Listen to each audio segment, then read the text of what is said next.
On my 65th birthday, with my family gathered around me, my daughter-in-law looked at me, a cold smile playing on her lips, and said, "The best gift for you would be for you to be gone."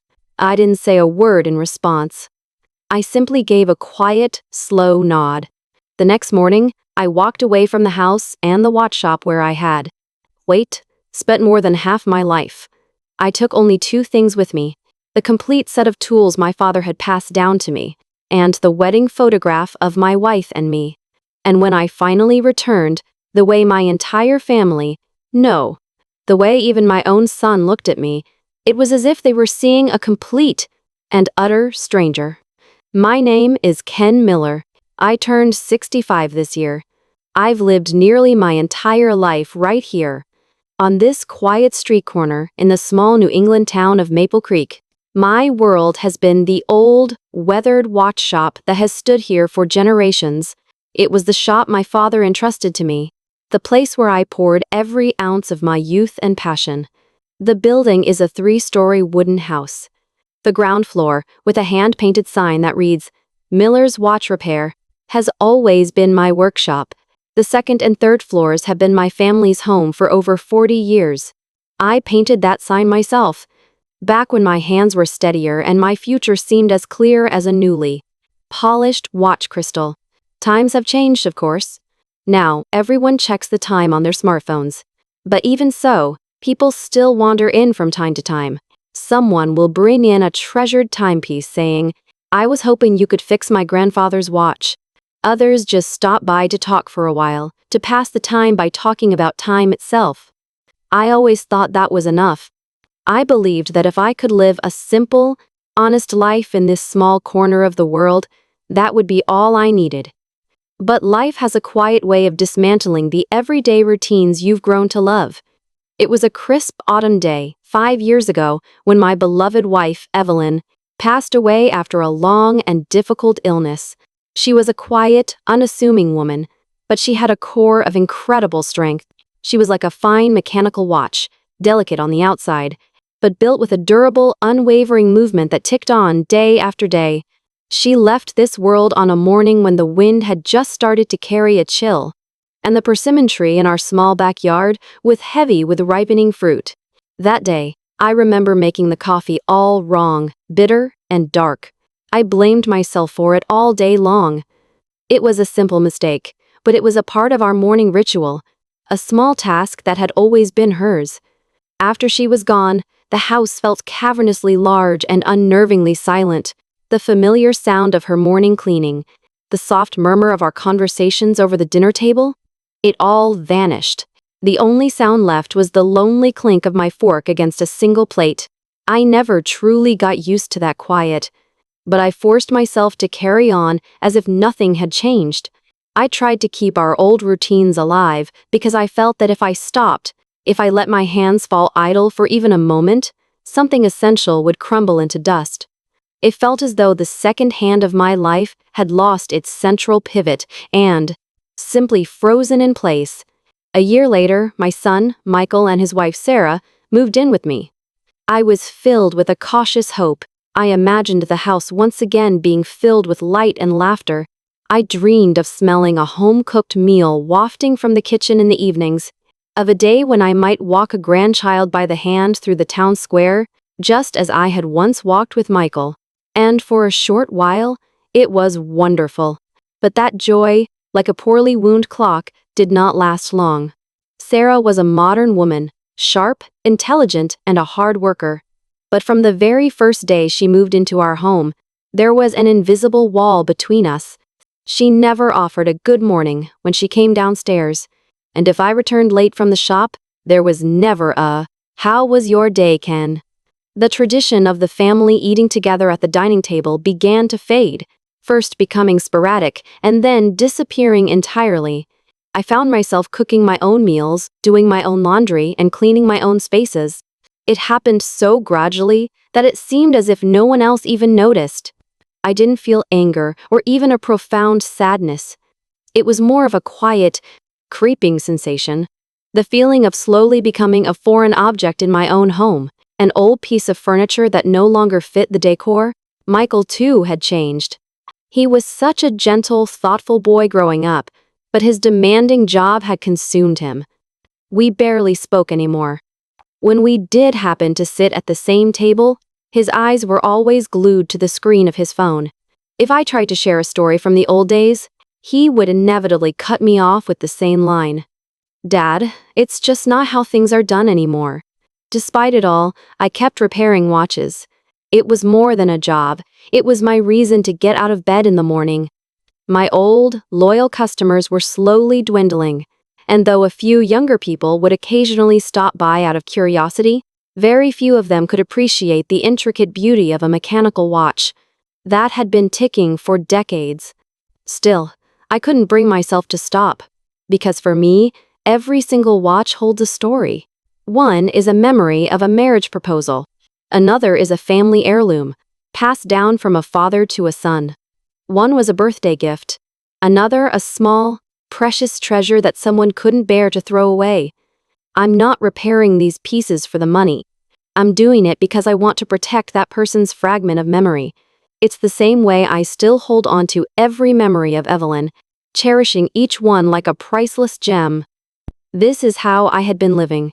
Quietly, steadily, for 5 long years since Evelyn had gone. I never asked for anything grand. As long as my children were healthy, the house was safe, and a customer or two trickled into the shop, I thought that was more than enough. But I slowly began to realize the truth. I was no longer a member of this family, even though I cooked and cleaned and maintained the home we all shared. Not once did anyone ever ask me, "Are you doing okay, Dad?" At first I told myself, they're just busy. Everyone has their own life. But I was wrong. I would hear laughter coming from behind a closed door, but the invitation to "come join us" never came. When they had small gatherings with their friends, a chair was never set for me. When they planned weekend trips, my name was never mentioned. We were a family, yet I felt like a silent observer, a ghost haunting the hallways of my own home. One day, I left a note on the kitchen counter. "I'm making that slow-cooked pot roast Evelyn used to love tonight. If you have time, would you like to have some with me?" No one said a word about it. The next morning, the note was still sitting there, untouched. I quietly cleared the counter, ate my dinner alone, and then prepared 2 mugs of tea, just as Evelyn and I used to do. But there was only one person there to drink it. My 65th birthday happened to fall on a Sunday in late autumn. The wind was gentle, and a soft, golden sunlight streamed through the windows. Outside the front gate, the leaves on the maple tree had turned a brilliant, fiery orange. I had been preparing for this day for over a week. I wasn't hoping for a big, extravagant party. All I wanted was for my family to gather together, just once, and share a meal around the same table. That was all. I just wanted to feel that simple warmth of being a family, something I hadn't felt in a very long time. Maybe today, I thought, this one special day could thaw the chilly air in our home. Maybe Sarah would smile. Maybe Michael would talk to me about something other than work, the way he used to. And maybe, just maybe, I would finally stop feeling like a shadow passing through the dining room. I woke at 5 that morning and drove to the early market to buy the ingredients. The main course was to be a pot roast. It was the special meal Evelyn always made whenever the whole family was together. As I worked, I recalled her precise method, repeating her words to myself in the quiet of the kitchen. "Don't rush the onions, Kenny. You have to let them get sweet and golden." Holding her voice in my heart, I prepared everything with painstaking care. The way she peeled the carrots, the way she arranged the potatoes around the meat, the colorful garnish for the table, I knew no one would compliment my efforts. But still, I poured my entire heart into it. I took out the fine china that Evelyn had bought years ago on a trip to New York City. "These are for special days," she'd always said, keeping them carefully wrapped in the high cabinet. I polished each plate with a soft cloth, washed the teapot, and after lighting a small candle next to her photograph on the mantel, I stood for a long moment, just looking around the kitchen that had once been so full of life. A wave of longing for Evelyn washed over me, so sharp it felt like a physical ache in my chest. But I made myself smile. But because today was my birthday, and I had prepared for it with all the love I had left to give. Around 10 o'clock in the morning, I could hear Sarah's voice on the phone coming from the living room. I tried not to pay it any mind as I continued arranging flowers on the dining table. But then, suddenly, the tone of her voice dropped, becoming sharp and cold. You know, I just wish that old man would hurry up and die. This house is worth over $1 million, you know? Having to put up with him for a few more years is just such a hassle. My hands froze. The white chrysanthemum I was holding trembled between my fingers, and a single blossom broke free, falling silently to the wooden floor. I don't know how long I stood there, rooted to the spot. Through the half-open door, I could hear every word Sarah said, clear as a bell. There was no hesitation in her voice, no attempt to hide what she was saying. It was as if I was an object, a presence not even worthy of consideration. Quietly, I bent down and picked up the fallen flower. It wasn't because I felt it was a waste. It was because I knew if I didn't pick it up, if I didn't give my hands something to do, I would have collapsed right there on the floor and started to weep. But I didn't say a word. I remained silent and continued with my preparations for dinner. I cooked the meal, I wiped the floors, and I hung the handmade banner I had painted myself, the one that read, "Happy Birthday, Dad." Somewhere deep in my heart, I still wanted to believe. I believed that if I just kept enduring it all, someday my patience would be rewarded.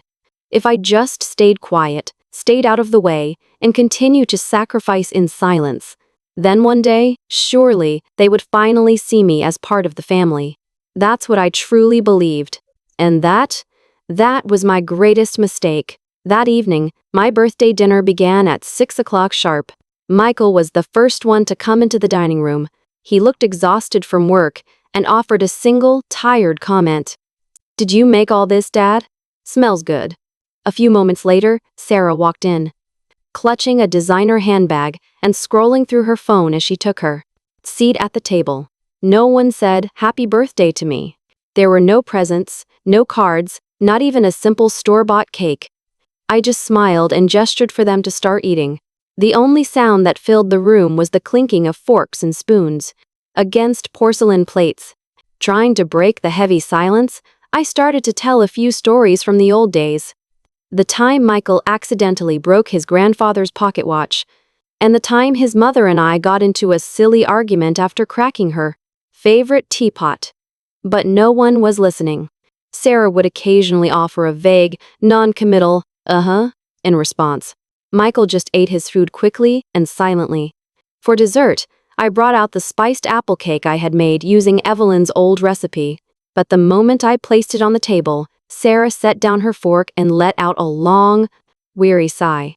"You know, Dad, if I'm being completely honest, maybe the best birthday present you could give us this year would be for you to just disappear for a few days.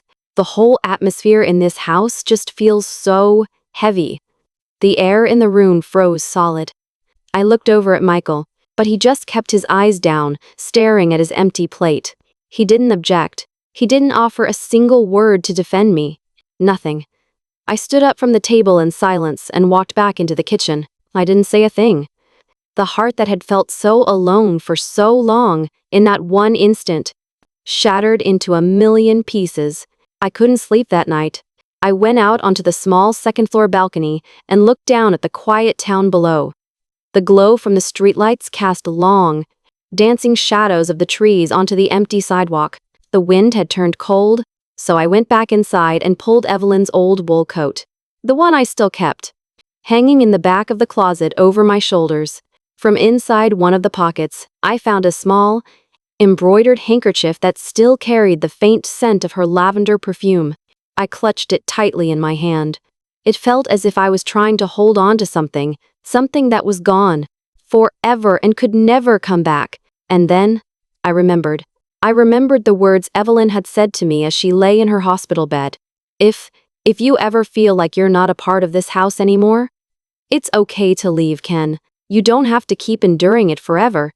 At the time, I didn't understand what she meant. But now, I finally understood. The time she had warned me about had finally come. I went back down to the watch shop and opened the old wooden drawer of my workbench. Inside was the complete set of tools my father had passed down to me. They were my most prized possessions, tools I had never let anyone else touch. I took each one out, wiping it carefully with a soft cloth. And then I picked up the wedding photograph of Evelyn and me.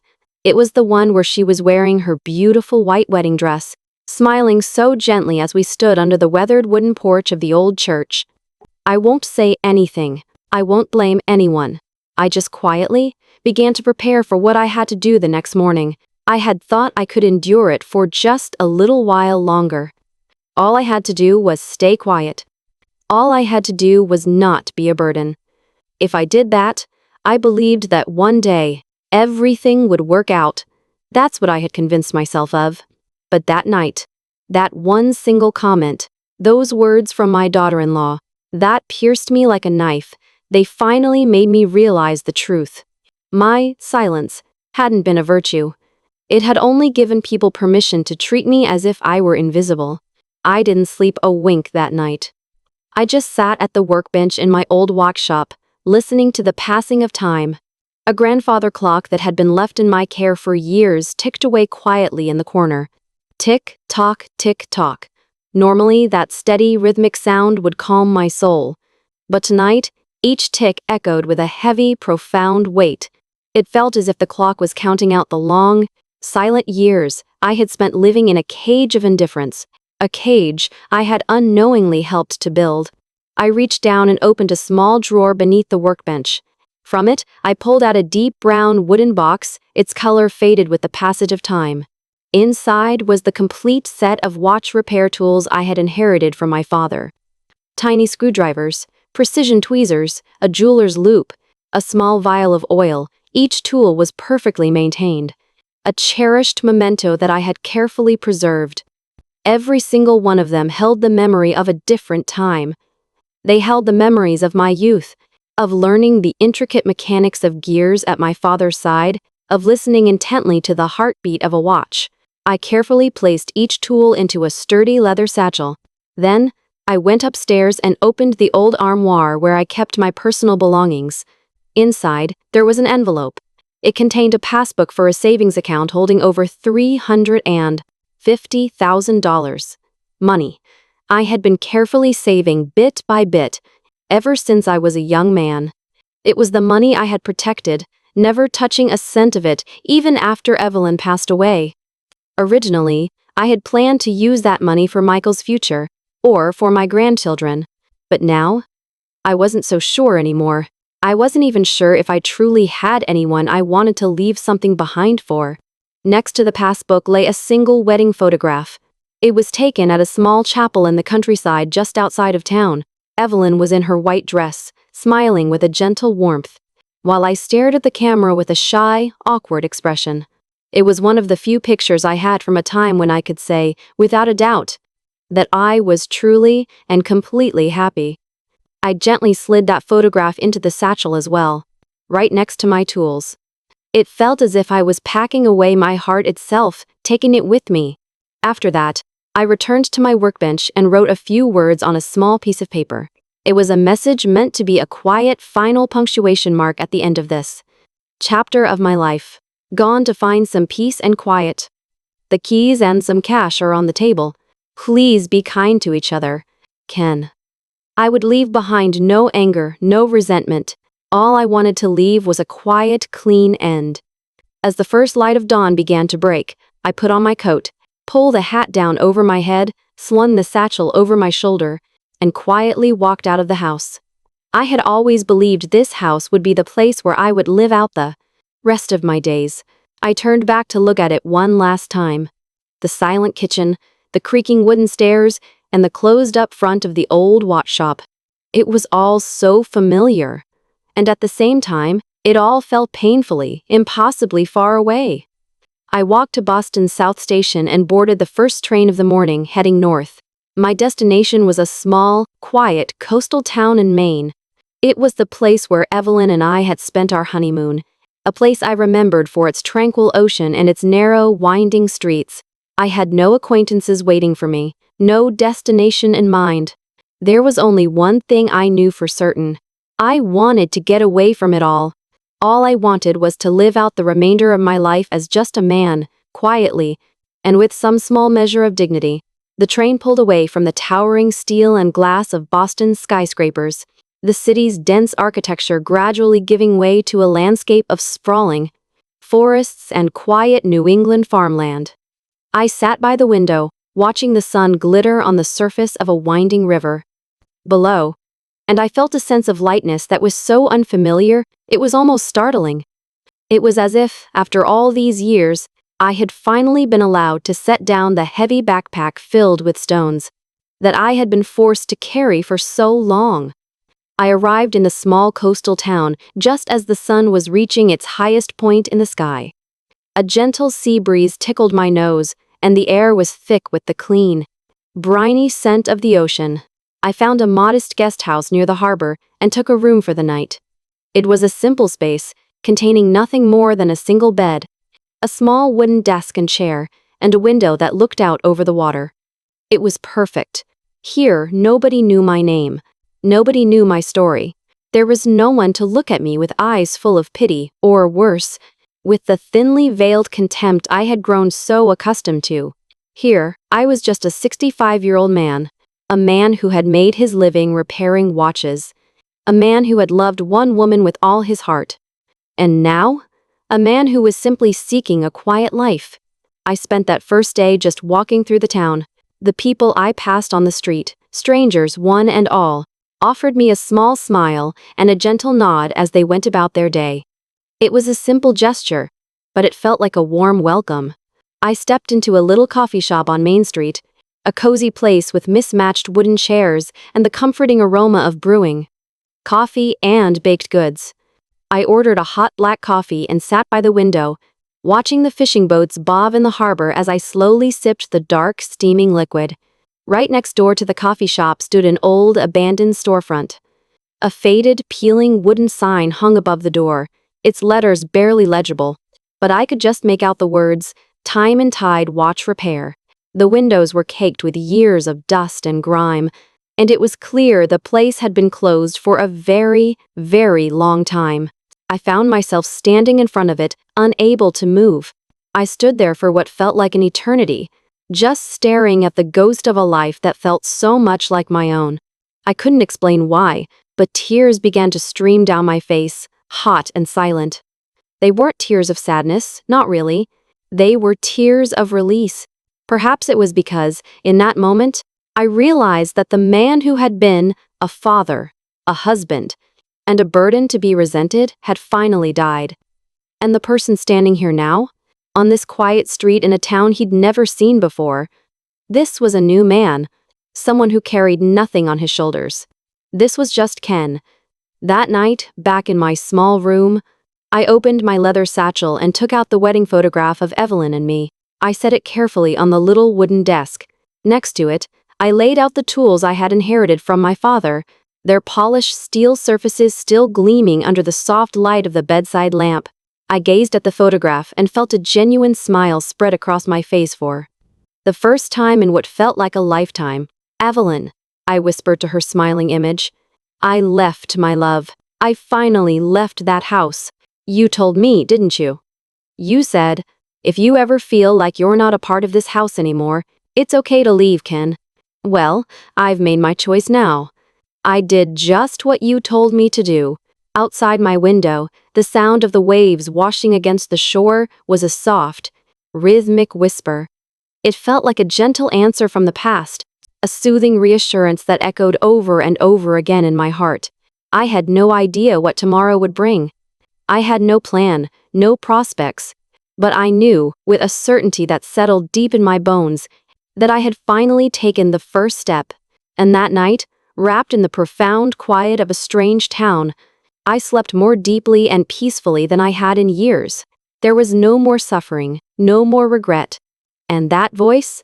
Sarah's cold, cutting voice saying, "I just wish that old man would hurry up and die." It couldn't reach me here.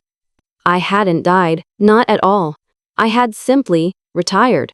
stepped away from a life that was no longer mine, so that I could finally begin to live my real one. The next morning, I made my way down to the shore while the sky was still a soft, pre-dawn gray. On the wet sand, fishermen were hauling their boats onto the beach, their movements practiced and sure. The sea breeze, carrying the sharp scent of salt, slipped through the gaps in my coat, and I sat down on a set of stone steps to watch them work. Their skin was weathered and tanned by the sun, their hands thick with calluses from years of hauling ropes and nets. Yet, there was a powerful grace in their every movement, an economy of motion that spoke of a lifetime of hard, honest labor. They spoke very little, communicating mostly through quiet nods and the occasional shared smile, as they moved between their boats, their nets, and the wooden crates filled with the morning's catch. As I sat there, watching them, a thought occurred to me. Out here, no one cared about my past. No one would ask me who I used to be, what I used to have, or what I had lost.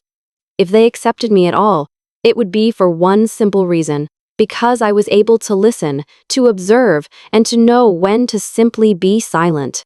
These were the very qualities that had been treated as weaknesses in my own family, the things that had made me invisible. Here, they felt like a quiet strength. Just then, an older man, his face a roadmap of wrinkles, came and sat down on the steps next to me. He introduced himself as Silas and handed me a steaming mug of coffee from a large metal thermos. I took it from him, nodding my thanks. "Thank you," I said, my voice a little rough from sleep. He took a sip from his own mug and looked out at the ocean before turning to me. "You're not from around here, are you?" he asked, his voice a low, gravelly rumble. I managed a small smile. "Just trying to get away from a place that got a little too loud," I replied. Silas chuckled, a warm, genuine sound. He looked me in the eye, a knowing glint in his own. "Running away, huh?" he said softly. "Or, are you looking for something?" His words struck me with such force that I couldn't find a reply. But in the quiet of my own heart, I knew the answer with perfect clarity. I wasn't just a man on the run anymore. I was a man on a search. I was searching for myself, for the value and worth I had lost somewhere along the way, buried under years of cold glances and colder silence. And so, I decided to stay. I rented the small room by the week and settled into a simple, quiet rhythm. Every day, I would walk the town's narrow streets, read the newspaper in the little coffee shop, and sometimes, I'd help out the neighbors when they needed it. I repaired a broken zipper on a woman's coat, fixed a cuckoo clock that had stopped chiming, and even got an old toaster oven working again for the family that ran the guest house. I never accepted any money for my work. A warm cup of tea, a homemade blueberry muffin that was more than enough payment for me. Then one day, as I was sitting by my window, polishing the lens of my old jeweler's loupe, I noticed a local newspaper someone had left behind on a table. My eyes drifted over the pages, and a small classified ad caught my attention. Nate, too sick. Nate, film production seeking authentic, old-fashioned watch repair shop for location shoot. Must have original interior and period-appropriate tools. Generous location fee offered. I couldn't help but let out a soft, dry laugh. My! It felt as if the past was giving me a small, mischievous wave from a great distance. But this time, it didn't hurt. There was no sting of regret, no pang of loss. I simply folded the newspaper neatly and placed it back on the desk. What I didn't know then, what I couldn't possibly have known, was that this small, unassuming advertisement was the key that would unlock the door to a whole new chapter of my life, and that it would become the very thing that would finally force my family, the family that had looked down on me for so long, to confront a difficult question. What is it that truly has value in this world? Back in Maple Creek, the old watch shop on the quiet little street corner stood silent and still. The place where I had spent more than half my life, the place I had worked so hard to protect, was now just a forgotten piece of the past, its own time having stopped the moment I walked away. The front door, with its peeling green paint, remained locked. The faded Miller's watch repair sign hung at a slight angle, a testament to an era that was fading from memory. And yet, strangely, in a town that was slowly being swallowed by modern storefronts and chain restaurants, its weathered facade held a rare, irreplaceable charm, a quiet dignity that refused to be erased. The neighbors assumed I had passed away, or perhaps that I'd been moved into a nursing home. No one had seen me come or go, and my absence was a quiet mystery they whispered about over their fences. My son, Michael, would stop by the shop from time to time, but he wasn't there to dust the shelves or wind the old clocks. He was there to search, rifling through drawers and old file cabinets, looking for the property deeds and other documents he needed to change the ownership of the building. He was secretly trying to sell the 3-story house through a friend in real estate. A failed business venture had left him with a mountain of debt, and with no clear way out, he was desperate. For him, my disappearance was likely a relief, one less burden to carry.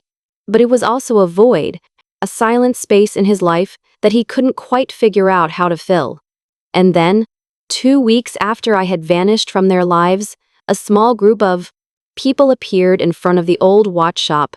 There were 3 men in practical work jackets and a young woman in a stylish coat, all of them carrying cameras, lighting equipment, and thick binders filled with paperwork. They were part of a production team for a major television network, and they were scouting locations for a new period drama, a story that celebrated the quiet virtues of classic Americana. Their one, non-negotiable requirement was to find a genuine, untouched watch shop, a place that still held the authentic spirit of a bygone era. They told me they had found a photograph of my shop in an old blog post, one written by a tourist from overseas several years ago. The picture showed my back to the camera, a screwdriver in my hand, surrounded by a wall of hanging clocks and a glass case filled with pocket watches. It was a real space, not a set. You could almost smell the dust in the air. And it was that feeling, that authentic atmosphere that had captured their hearts. When the film crew had asked the neighbors about the shop owner, they all gave the same answer. Oh, him? He's gone. Eventually, someone mentioned Michael. They told the crew that he was the one who held the deed to the house now. At first, Michael was surprised, and then his suspicion took over. He was wary of these strangers, these people from the city who had shown up on his doorstep asking questions about a place he had all but forgotten. But in a matter of moments, his expression shifted entirely. We'll pay you $40,000 for the use of this space for 3 days. Exactly as it is. No renovations, no changes. We want it just like this. The moment Michael heard the amount, he nodded his head without a second of hesitation. For a man drowning in debt, crushed by the weight of his own failures, it felt like a miracle sent from heaven. But he didn't know. He couldn't have possibly known. He had no idea what lay sleeping within that simple condition, exactly as it is. The day of the location scout arrived. The crew members were ecstatic. The clouded glass of the front door, the dark, amber-colored wooden shelves, the squeak of the old rotating stool, the grandfather clock in the corner that had long ago stopped keeping time, every single detail was perfect. They saw a story in the layers of dust, a history in the worn floorboards. But when one of the crew members opened a storage cabinet against the wall, intending to set up a hidden camera inside, his hands stopped. What he found inside brought the entire room to a sudden, reverent silence. It was a small box made of polished ebony. On its lid was a tiny, intricately carved insignia. When they opened it, they found a collection of pocket watches, each nestled in its own compartment, resting against a bed of black velvet. They were arranged with the kind of care that spoke of a deep and abiding love. One was an antique from 1909, its silver case bearing a small inscription. Another carried the old coat of arms of a long-gone Geneva workshop. Each one was a work of art, a miniature masterpiece of gears and springs. And though it was clear that they hadn't been touched in a very long time, every single one of them was still ticking, keeping perfect time. One of the men on the crew, a man who had once produced a documentary on mechanical timepieces, let out a soft, involuntary gasp. This is a treasure, he whispered, his voice filled with awe. This isn't a movie set. This is a living museum. Immediately, They went to Michael and insisted that he not move a single thing. At the same time, they arranged for an expert to be brought in, someone who could properly appraise the collection's value. Michael had no idea what was so special about them. To him, they were just a bunch of old watches. But when the expert, an older gentleman with salt and pepper hair, arrived and picked up one particular pocket watch, the entire situation changed. The moment he held it in his hand, his eyes filled with tears. The man's name was Sam. He was an old friend of mine, a man with whom I had learned my trade, side by side, so many years ago. He turned to Michael, his voice trembling with emotion. "Who repaired this?" he asked, his voice barely a whisper. Was it Ken? Is he alive?" Michael, confused and flustered, could only stammer a reply. He left about 2 weeks ago. Just disappeared." Sam immediately demanded to be put in touch with me. He told Michael that just 4 of the watches in that box were worth over $650,000. But he was far more concerned with something else, not the money, but the man who was their rightful owner. Sam pulled out his phone, dialed the number he had known for decades, and pressed the call button. At that very moment, I was sitting in a small, familiar diner in my new seaside town, watching a light rain fall against the window pane. "Ken? It's Sam. You're alive, aren't you?" I let out a small, quiet laugh. "Yes, I'm alive," I answered, "and for the first time in a long time, I'm feeling peaceful." There was a short silence on the other end of the line. Then, Sam's voice dropped, becoming low and serious. "I just met your son, Ken. They found your collection at the shop. There's a buyer. They're offering $1.3 million for it. That is, if you're willing to meet with them." I didn't answer right away. I just kept my gaze fixed on the coastline, blurred and softened by the falling rain. It wasn't the money that made my heart ache. It was the name of the person who wanted to make the deal. My son. The son who had called my home a burden. The son who had turned his face away when I was hurting. And now, here he was, standing in the shop where I had poured my very soul, allowing strangers to put their hands on the things I had never allowed anyone else to touch. I took a slow, quiet breath, and then I spoke. "I'll meet with him. But there are conditions." "Conditions?" Sam asked. "If he wants to buy them, he has to come here and meet me in person. And before he touches a single watch, he has to listen to me tell him the story. Of every single one." After I had laid out my terms and Sam had agreed, I remained in my seat at the diner for a long time, just listening to the sound of the rain drumming against the metal roof, and I started to imagine it, the look on Michael's face when he finally realized that the anonymous, expert collector he was coming to meet was actually his own father. Would he be confused? Would he be angry? Or would he simply be at a loss for words? But I stopped myself from guessing, because that was a moment I wanted to see with my own 2 eyes. Sam said he would speak to the film crew and to Michael, and that he would set up a time for the meeting. Before we hung up, I told him one more thing. "Don't tell him exactly where I am, Sam. The road to get here isn't easy, but it's not impossible. It's the kind of place you can only find if you have a little patience." Sam let out a soft laugh and nodded, though I couldn't see him. It was as if he understood everything. I left the diner and began to walk along the seaside road, back toward my guest house. The waves crashed against the seawall, sending up a high spray of mist that kissed the cheeks of the few people who passed me on the street. I walked slowly, feeling as if each one of those waves was marking a countdown to the reunion that was now just over the horizon. When I got back to my small room, I opened the closet and took out the few watches I had decided to bring with me. On the day we would meet, I wouldn't bring them all. I would only choose the ones that were filled with memories of Evelyn and me, and the ones that were tied to the history of our family. They weren't just items. They were fragments of memory, and each one of them had a voice. And in that moment, I knew with perfect clarity. This meeting wasn't going to be a simple business transaction. It was going to be a test. And it might just be the last chance for Michael to finally understand. To understand that a person's true worth can never be measured by the numbers in a bank account. The message from Sam arrived on a windy morning. He agreed. Michael will be there tomorrow afternoon. One person from the film crew will be with him. Please be ready.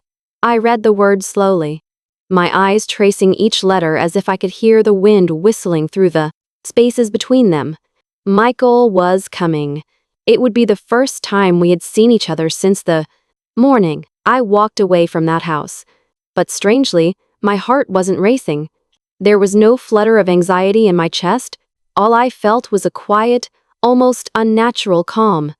I spent the entire morning carefully polishing the timepieces I planned to show him. There was the wall clock Evelyn and I had bought in a small antique shop in Vermont on our 10th wedding anniversary. The grandfather clock that had been scorched in a fire at a friend's shop, a piece I had spent a full month restoring. And finally, the pocket watch from 1909, the one my own father had given me on the day I officially became a watchmaker. I placed them all in a wooden box and turned the key in the lock. Then, I sat down in the chair by the window that looked out over the sea. I wanted Michael to see them. I wanted him to understand that these were not items to be sold for a price. They were the proof of a lifetime of labor, the crystallization of memory and of pride. The next afternoon, there was a knock on the door of my room. I opened it, and there he was. Michael. He looked worn out, thin, with deep, dark circles under his eyes. His suit was rumpled and didn't fit him quite right. Behind him stood Sam, and next to Sam, one of the members of the film crew. "Dad?" Michael started to say, but the word caught in his throat. He stared at me, looking me up and down from head to toe, his face a mask of disbelief. "Come in," I said, my voice flat. We gathered around the small wooden table in the cramped room. Sam was the first to speak. "Ken, this is the official offer. The entire collection, for $1.3 million. The buyer is the New York Horological Institute." However, he glanced at me, prompting me to state my conditions. I placed the key to the wooden box on the table and looked my son directly in the eye. "For that amount," I said, my voice steady, "I will agree to the sale. But there are conditions. If you don't accept them, the deal is off." Michael said nothing, his hand tightening into a small, tense fist at his side. "The entire amount is to be placed in a trust account in my granddaughter's name. It cannot be touched until she turns 18. And, starting tomorrow, you will return to the watch shop. You will train under Sam for 3 years, and you will protect that shop. You will keep it running until the day you can pass it on to her." A heavy silence fell over the small room. Michael's eyes widened, and then his brow furrowed in disbelief. "Dad, are you testing me?" "No," I said, shaking my head slowly. "I'm giving you a chance." The man from the film crew remained silent, understanding this was a family matter. Sam let out a long, quiet sigh and gave a slight shake of his head, a silent plea, as if to say, "Don't you dare throw this away, Michael." Michael turned his gaze toward the window, looking out at the gray sea. When he spoke, his voice was a hoarse whisper. I had no idea they were worth so much. I always thought they were just junk." I didn't say anything to condemn him. "You didn't know because you never once asked. You never asked what I needed or how I'd lived my life. You never asked about any of it." Michael looked down at the table, and I could see his hand, resting on the wood, begin to tremble. It wasn't the weight of the conditions that made him tremble. It was the first bloom of an emotion I had waited years to see in him: regret. 3 years isn't a long time," I continued softly. "If you're truly serious about making amends, then you'll get those hands of yours used to the feel of tiny gears and the sound of ticking. And when you do, you might finally understand how much more precious time is than money." Michael swallowed hard, then slowly, deliberately, he nodded. "I'll do it." A faint smile touched Sam's lips, and the tension in his shoulders seemed to melt away, as if a great weight had been lifted from his own heart. The crew member immediately got to work, drafting the terms on a laptop, preparing the contract for our signatures. When it was all finished, Michael stood up. He looked at me one last time before leaving. The cold, distant look he'd worn for years was gone. In its place was something else, a flicker of genuine respect, mixed with an unmistakable, indelible shame. As he turned to leave, he spoke in a voice so low I could barely hear it. Thank you, Dad, for giving me another chance. I didn't answer. I just watched him go and then quietly closed the door. Outside, a fine, misty rain had begun to fall. I sat back down in my chair and reached for the pocket watch my father had given me so many years ago. The second hand moved with its steady, unwavering rhythm, marking the passage of time. In that moment, I felt the heavy burden that had been sitting on my soul for so long grow just a little bit lighter. This reunion wouldn't erase all the years of cold distance between us, but it was a small beginning, a fragile bridge between the past and the present, and it was the prelude to the next step I had decided on long ago. After Michael and the film crew had gone, the little guest house room was once again enveloped in silence. I rolled the key to the wooden box between my fingertips, feeling the faint warmth their presence had left behind. Outside, the rain grew heavier, drumming a steady, insistent rhythm on the metal roof. The sound was at once urgent and strangely calming, like a heartbeat that was both pushing me forward and telling me to be still. I replayed the afternoon's events in my mind. Michael's answer, "I'll do it," hadn't been given begrudgingly. It was the sound of a starting gun. Of course, the road ahead of him would not be easy. A man who had spent his life in a suit, dealing with contracts and spreadsheets, was now going to have to sit for hours on end in front of a tiny watch that could fit in the palm of his hand. But that was precisely the trial he needed. I would never forget the look in Michael's eyes as he walked out of that room. He hadn't looked away. In them, I saw a hint of determination, a touch of uncertainty, and a fleeting shadow of myself. All those decades ago, when I first set foot on the path of a craftsman, some things don't need to be said. I knew that someday, when his own fingers touched those intricate gears, when he learned to listen to that steady, rhythmic tick-tock, he would finally understand. He would understand why I had chosen to spend my entire life in that small shop. That night, I placed the wedding photograph of Evelyn and me on the little desk. Next to it, I set my father's pocket watch. If Evelyn were still alive, I know she would have smiled to see Michael returning to the shop. She might have let out a sigh of relief. Or maybe she would have gently scolded me. "Such harsh conditions, Ken. What if he quits?" she might have said. But she would have understood. She would have known that these weren't conditions for receiving money. They were the only chance Michael had to find himself again. The next morning, I got a call from Sam. His voice was more buoyant than usual. "The contracts are all signed and finalized," he said. "The money will be transferred to the trust account by the end of the week." And Michael, well, he just called me a little while ago, said he wants to start his training the moment the first day of filming is over. A small smile formed on my lips. "Thank you, Sam," I said quietly. "Take care of him for me, the way you always took care of me." After we hung up, I stepped outside. The night's rain had washed the world clean, and the ocean before me was a brilliant, clear blue. The fishing boats were already heading out of the harbor, chugging toward the horizon. As I stood there, watching them go, I realized something. The crushing weight I had felt in my chest since the day I left Maple Creek was gone. Perhaps it was because the distance between Michael and me was finally beginning to close. I have no way of knowing if he'll keep his promise 3 years from now. But I saw it. I saw that small, true light flicker to life deep within those cold, empty eyes. And for a father, that was more than enough to turn the page and begin the next chapter. The quiet always comes, eventually, but sometimes, before it can arrive, you need a good, hard rain to wash away the dust of the past. That was the thought I whispered to myself. The news that Ken Miller had agreed to sell his collection with. Conditions spread quickly, not just among the film crew, but through the old neighborhood I once called home. I started getting calls from people I hadn't spoken to in years. Their voices a mixture of joy and bewilderment. "Is it true, Ken? Is Michael really coming back to the shop?" I would just laugh quietly and say, "I'm not heading back just yet."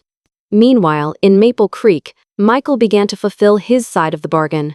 On the first day, he walked into the watch shop with a look of sheepish embarrassment on his face. The place was exactly as I had left it. I imagined the film crew had wanted to preserve the authentic atmosphere for their scenes. A thick layer of dust coated the shelves, and the air was heavy with the familiar scent of old wood and machine oil. Sam was waiting for him behind the counter. He didn't say much. He simply handed Michael a soft cloth. "Start by wiping down the smallest clock on that wall," he said. "And don't ask me why." For the first few days, Michael was hopelessly clumsy. His hands, so accustomed to tapping on keyboards and signing documents, now had to learn the delicate touch required to handle tiny screwdrivers and precision pliers. Just removing the back plate of a simple wristwatch made beads of sweat form on his forehead. Through it all, Sam never got angry, nor did he offer any praise. He just repeated the same words over and over. "Listen to the sound. If you can't hear the sound, you can't fix anything." I learned all of this from my weekly phone calls with Sam. Even though I was hundreds of miles away, I could picture it perfectly. Michael, leaning over the workbench, a deep furrow in his brow as he tried to concentrate. He looked, in my mind's eye, just like I had looked a lifetime ago. The $1.3 million from the sale of the collection was transferred, just as we'd agreed, into the trust account established for my granddaughter, Michael's daughter. When the bank sent me a copy of the official paperwork, I read every line.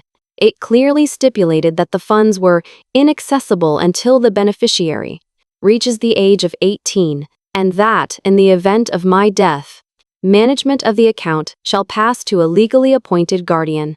I traced each word with my finger, and a profound sense of relief washed over me. This was never just about protecting an inheritance. It was a condition meant to carve a single, undeniable truth into Michael's soul, that the path he was on now was directly connected to his own child's future. If he gave up halfway, the conditions would be broken, and the opportunity, along with the money, would disappear. I knew Michael must still be in a difficult financial situation, but since our meeting at the guest house, he had not once asked to change the terms of our agreement. Perhaps, I thought, he was truly ready to start over.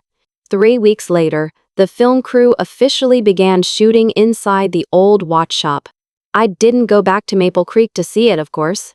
I stayed right where I was, in my quiet little room by the sea. But Sam, bless his heart, sent me a few photographs on my phone so I could see what was happening. My old friend knew I'd be curious, even if I never would have admitted it. When the pictures came through, I looked at them for a long time, my thumb hovering over the screen. The place was transformed, yet somehow exactly the same. Powerful production lights had been set up, and their bright, clean beams illuminated the wall of hanging clocks, making the brass on their pendulums gleam like freshly minted gold. Someone had taken the time to wipe away the years of accumulated dust from the deep wooden shelves. Every glass display case had been polished until it sparkled, reflecting the lights like a house of mirrors. It looked brighter and more alive than it had in decades, like a sleeping giant that had finally been stirred awake. And there, in the center of it all, was Michael. He was wearing a simple, dark navy apron, the kind a true craftsman would wear. In his hand, he held a jeweler's loupe, holding it up to his eye as he leaned over the workbench. The photo captured his profile, and the look on his face stopped my breath for a moment. It wasn't the cold, distant expression I had grown so used to seeing over the past few years. It wasn't the face of a son who looked past his own father. No, this was a different man entirely. His brow was furrowed in deep concentration, his mouth set in a line of intense focus. It was the face of a craftsman, a serious and dedicated apprentice lost in his work. He looked, for just a fleeting moment, like a younger version of me. A few weeks after that, some of the scenes they had filmed were aired as part of the television drama. And just like that, what had once been a forgotten little storefront, a mere background element in a story, suddenly became a small sensation on the internet. Miller's Watch Repair started trending on local social media pages. People began posting comments, things like, "I'd love to see a real watch shop that looks like it's straight out of the 1950s. Or, Does a place like that still exist? Before long, those online comments turned into real-life visitors. Sam told me that people started showing up at the shop, drawn in by curiosity. They weren't necessarily there to get a watch fixed, they just wanted to step inside and breathe the air of a place that felt untouched by time. And Michael, Sam said, was there to greet them. He'd be in the middle of a repair, and he'd look up and have to answer their questions about the shop's history, about the old tools, about me. Sam said Michael was awkward and hesitant at first. He stumbled over his words, unsure of how to talk about a world he was only just beginning to understand. But as the days turned into weeks, a subtle change began to take hold. His voice grew more confident, more natural. The tight, defensive posture he always held seemed to soften. The guarded look in his eyes, the one that always kept the world at arm's length, began to melt away, replaced by a softer, more open gaze.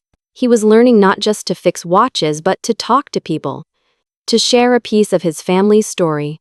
All the while, I continued my quiet life in the coastal town in Maine. My routine was simple and unchanging, a steady rhythm like the ticking of a well-made clock. In the mornings, I'd walk down to the seawall and watch the fishing boats head out from the harbor, their engines chugging a steady beat across the calm water. During the day, I'd sit in the local coffee shop, sipping hot tea and reading the paper. In the afternoons, to keep my hands busy, I'd repair a few old clocks for the folks in town who had heard about the quiet old man staying at the guest house. Then one day, something arrived for me that I hadn't received in years. A letter. Actually, there were two of them. The first was from my granddaughter. Her handwriting was still the charming, slightly wobbly script of a child. "Grandpa, Jad told me what you did. He said you saved money for me, for my future. Thank you. I'm going to study really hard. Ex-Turisi. When you come home, can you teach me how to fix a watch?" As I read her words, I felt my hand begin to tremble, just slightly. It was a small, almost imperceptible tremor, but it felt like a seismic shift deep inside my soul. It was a reminder that no matter how vast the distance between us had become, there was still a thread connecting us, a fine, strong line that had never truly been broken. The second letter was from Michael. "Dad, gee, I fixed a pendulum clock today. It took me the entire day, working from morning until night. But when I finally got it working again, when I heard that old, familiar tick-tock fill the shop, I felt this strange sense of joy. It was a feeling I haven't had in a long time. CAK. I think I'm starting to understand what you meant by listening to the sound." Just a little bit. I took a long, deep breath and carefully placed the letter on the small desk by the window. I could feel something deep inside my chest, a thin, brittle sheet of ice that had been frozen solid for years, beginning to quietly crack and melt away at the edges. But I knew that change is a fragile thing. A single misstep, one moment of weakness, and everything could slide right back to the way it was. That was why I decided I still needed to keep my distance, that I had to give him time. 3 years. 3 years for Michael to learn how to stand firmly on his own 2 feet. 3 years for him to carve the promise he made to me not just into a contract, but into the very fabric of his own life. One evening, just as the sun was beginning to set, painting the sky in brilliant strokes of orange and purple, I got a call from Sam. "Ken," he said, his voice serious, "you should start preparing yourself. You might need to come back in a few months." He's really starting to get it. He's beginning to hear the sound, Ken. And I think the time is coming when the shop will be ready to officially welcome its successor. I didn't say anything. I just stood by my window, gazing out at the ocean as it drank in the last colors of the sunset. In my pocket, my father's old watch ticked away, its steady, rhythmic sound, a faint echo in the back of my mind. 3 years, maybe, in the grand scheme of things. It's no longer than a single sweep of a second hand. A small smile touched my lips, and I spoke quietly into the phone. "When the time calls my name," I said, "I'll come home." In the days and weeks that followed, my life remained much the same. Every night, after the town had grown quiet, I would sit by the window of my room at the guest house, with the gentle, rhythmic sound of the waves washing against the shore as my only company. I would work on a few of the old clocks and watches that the local people brought to me. I wasn't doing it for the money, my needs were simple, and I had more than enough to live on. I did it for another reason entirely. I did it so my fingers wouldn't forget, so they would remember the delicate feel of a gear tooth, the precise tension of a mainspring, the satisfying click of a part settling perfectly into place. It was a muscle memory I had spent a lifetime building, and I couldn't bear the thought of letting it fade away. Working alone in that small, quiet space, my thoughts would sometimes drift back to Maple Creek, back to my old shop. I'd picture the way the late afternoon sun used to slant through the front window, illuminating the tiny dust motes dancing in the air. I'd remember the unique smell of the place, a combination of old wood, brass, and fine machine oil. But when I thought of it now, the feeling in my chest was no longer the sharp sting of regret or the heavy weight of loss. Instead, there was a new feeling, a calm and gentle sense of anticipation, like a farmer waiting patiently for his crops to ripen in their own time. Occasionally, a tourist visiting this little coastal town would recognize me. Some of them had seen the television drama and remembered the brief shot of the old watchmaker from the photos used in the show's promotion. They'd be surprised to find the famous watchmaker from TV living a quiet, unassuming life in such a remote corner of the world. More than one of them asked me the same question: "Why don't you go back to your shop? Everyone in your town is still talking about you, you know. They still say your name with such respect." I would simply smile and offer them the same gentle answer every time. There are some things in life that you have to let time take care of. If you go back too soon, people can start to rely on you again, and they never learn to stand on their own. One day, on my way back from the local fish market, I saw a young man standing by the side of the road, looking completely flustered. He was staring down at the wristwatch on his arm, which had clearly stopped working. He kept shaking his wrist, a look of pure frustration on his face. I stopped and watched him for a moment, then walked over. We sat down at a small table outside a nearby coffee shop, and right there on the spot, I opened up the watch and fixed it for him. It was a simple fix, a loose connection. When I handed it back to him, ticking away perfectly, his eyes lit up with a look of genuine wonder. "Wow," he said, a wide grin spreading across his face. I never knew fixing a watch could be so interesting. His words made me think of Michael, that feeling, that simple, unadorned word, interesting. That was the very thing I hoped Michael would discover over these 3 years. It was the feeling of pure joy that comes from creating, from mending, from bringing something broken back to life. It was a value that could never be measured in dollars and cents, a richness that no bank account could ever hold. I wanted him to learn that for himself, to feel it in his own hands and in his own heart. Then, one night, I got a call from Michael. This time, it wasn't a report on his progress or a question about a difficult repair. He was calling to tell me about something that had happened that day. "Dad," he began, his voice softer than I'd ever heard it. "Today, this elderly woman came into the shop. She brought her husband's old pocket watch. He passed away 30 years ago," she said. "It took me all day to get it working again.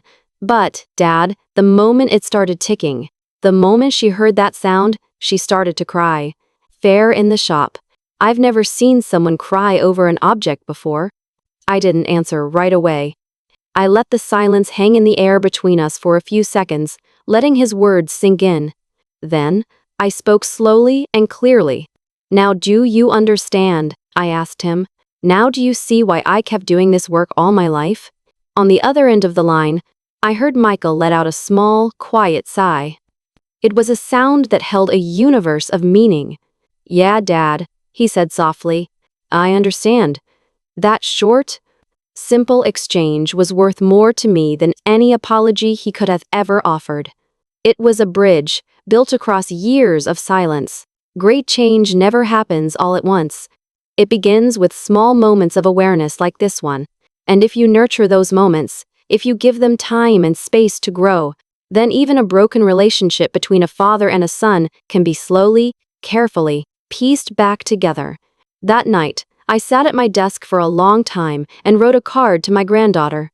It was just a single, short sentence. When you're all grown up, you'll receive a gift from your grandpa. But I want you to know that the greatest treasure isn't the one sitting in the bank. It's the one you'll receive from your father's hands. I sealed the card in an envelope and prepared to send it off in the morning mail. And as I did, I felt a deep sense of peace settle over me. In my heart, I knew I was ready to go home. But not yet. The time wasn't quite right. Everything needed to ripen fully. It would take just a few more ticks of the clock. That short, simple exchange was worth more to me than any apology he could have ever offered. Great change never happens all at once. I know that. It begins with small moments of awareness like this one, and if you nurture those moments, if you give them time and space to grow, then even a broken relationship between a father and a son can be slowly, carefully pieced back together. That night, I sat at my desk for a long time and wrote a card to my granddaughter. I only added a few short words. When you're all grown up, you'll receive a gift from your grandpa. But I want you to know that the greatest treasure isn't the one sitting in the bank. It's the one you'll receive from your father's hands. I sealed the card in an envelope and prepared to send it off in the morning mail. And as I did, I felt a deep sense of peace settle over me. In my heart, I knew I was getting ready to go home. But not yet. The time wasn't quite right. Everything needed to ripen fully. I was going to wait just a little longer, listening for a few more ticks of the clock.